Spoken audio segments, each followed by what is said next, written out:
They're taking our women, they're taking over sports, they're taking our jobs, they won't speak our language. They've got all of these special privileges and just walking amongst us like they deserve to be here. This possibly xenophobic manga might be playing with our minds and deceiving the audience through some unreliable narrators and perspectives.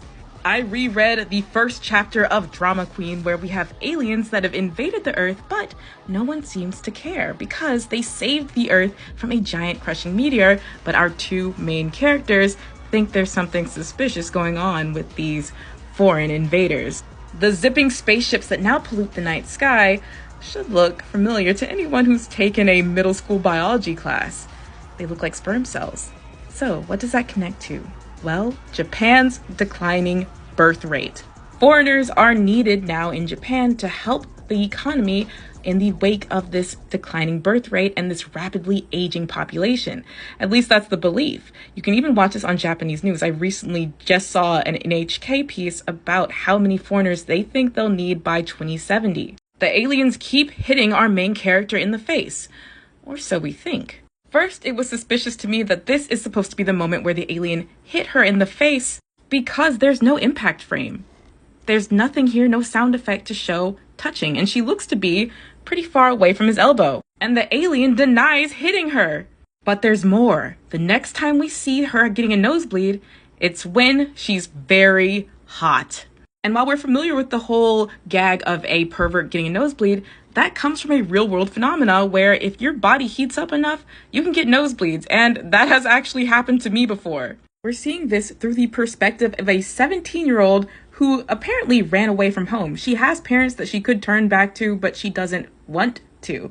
And the people around her are saying that she has a bad attitude. And I think the alien might actually be speaking Japanese, just with a thick accent. And our main character is doing the equivalent of saying, speak English to someone who English might be their second language. So how reliable is that kind of perspective with these so-called evil aliens? While Nomatoma might be a wayward youth, maybe even a bit bratty to some people, Kitami escalates her feelings towards the aliens through introducing a dead body into the mix. She's not just someone who would go on an online forum and talk about how aliens are ruining things anymore. Now, she's an accomplice. My biggest hope for the series is that it's not actually far right, that it's not actually nationalistic or xenophobic, and instead is about how easy it is for people who feel disadvantaged, who feel like it's hard for them to put food on the plate, to go down the alt-right pipeline, to become nationalistic and xenophobic. And since this is chapter 1, I doubt that Nomamoto is completely correct. Our main character has to have a shift where she realizes that what she believed about the world isn't entirely correct, and maybe even realizing that there's something different about herself. There's an interesting detail when the alien flesh is cooking. She thinks it smells delicious, while her accomplice thinks it's disgusting.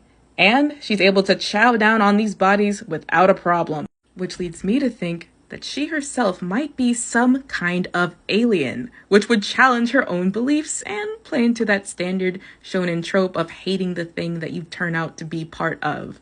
But that doesn't mean that there aren't some issues in this world with the aliens living with humans, because as we see here, outside of the perspective of our main character, these high-rise apartments are alien only. There's a form of segregation here. And hourly parking, 110 yen for humans, but free for aliens. I need to know what your perspective is on this series based off of what we have right now in chapter 1. I am nervous, but I am a bit optimistic.